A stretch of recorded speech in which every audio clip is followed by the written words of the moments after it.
Viewers, আজ আমি আপনাদের সাথে শেয়ার করব অসম্ভব মজার বিফ কাচ্চি। বাড়িতে থাকা অল্প কিছু উপকরণ দিয়ে আজ আমি এই বিফ কাচ্চিটি করব। আশা করছি আমার আজকের রেসিপিটি আপনাদের ভীষণ ভালো লাগবে।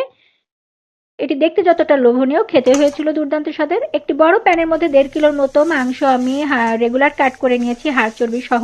এর মধ্যে 1 কাপের মতো টক দই, 3 টেবিল চামচের মতো আদা বাটা, 3 টেবিল চামচের মতো রসুন বাটা,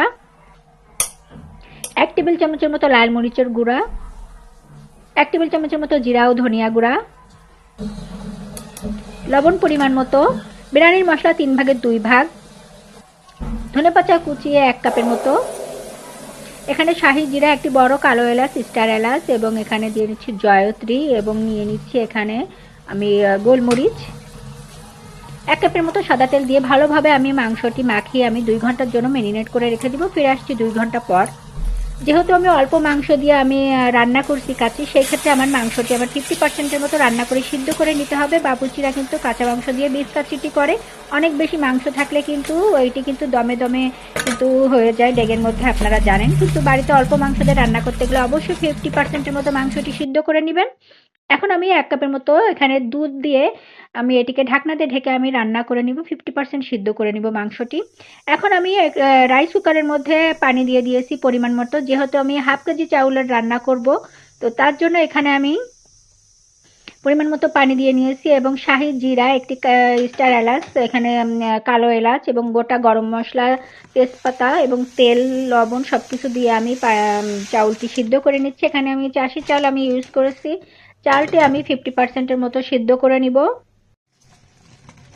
চাউলটি 50%-এর মতো সিদ্ধ করা হয়ে গেলে এখন আমি ঝাঁঝরি চামচের সাহায্যে উঠিয়ে আমি যে কড়াইয়ে আমি রান্না করে রেখেছিলাম বিফ, তো সেখানে আমি নিয়ে নিব। আমি সব পানি আমি ছেঁকে নিচ্ছি রাইস থেকে। নিয়ে এখন আমি বিফের উপরে কিছু আমি বেরেস্তা দিয়ে, পেঁয়াজ বেরেস্তা দিয়ে, তার উপরে আমি রাইসটি আমি 50%-এর মতো সিদ্ধ করে রেখেছিলাম সেটি সুন্দর করে ছড়িয়ে ছড়িয়ে দিয়ে দিচ্ছি। দেখে নিশ্চয়ই বুঝতে পারছেন কিভাবে এই কাজটি করছি। এভাবে করে সবগুলা আমি রাইস উপরে দিয়ে দিব। দিয়ে উপর থেকে কিছু কাঁচামরিচ এবং কিছু আলু বোখারা আমি ভিতরে ঢুকিয়ে দিচ্ছি।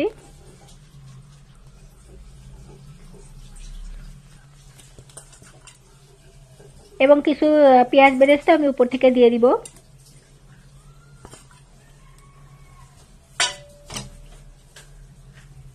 কিছু ধনেপাতা কুচি উপর থেকে দিয়ে দিচ্ছি।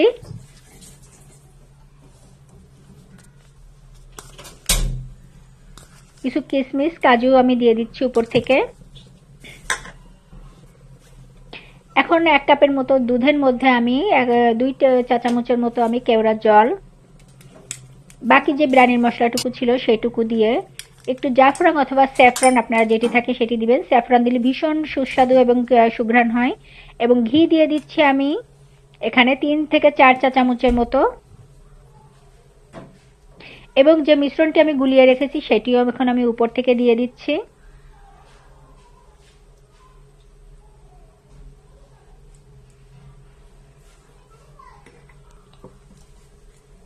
এখন আমি এটিকে ঢাকনা দিয়ে ঢেকে আমি একটি তাওয়ার উপরে বসিয়ে 20 মিনিটের জন্য আমি এটিকে রান্না করে নিয়েছি। 20 মিনিট পর আমি ফিরে আসছি এবং উল্টে পাল্টে আপনাদেরকে দেখিয়ে দিচ্ছি কেমন হয়েছে।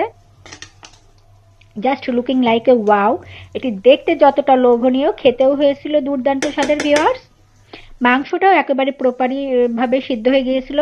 কাচ্চির কিন্তু যদি মাংস সিদ্ধ না হয়, এবং আলুও আমি দিয়েছিলাম, আপনাদেরকে আলুটা দেখানো হয়নি, ভীষণ ভালো হয়েছিল। আলুটা কিন্তু আমি মাংসের ভিতরে দিয়ে দিয়েছিলাম। মাংসটি কতটা সফট হয়েছে দেখেই নিশ্চয়ই বুঝতে পারছেন। দেখুন, হাত দিয়ে প্রেসার দেওয়ার সাথে সাথে কিন্তু ভেঙে যাচ্ছে।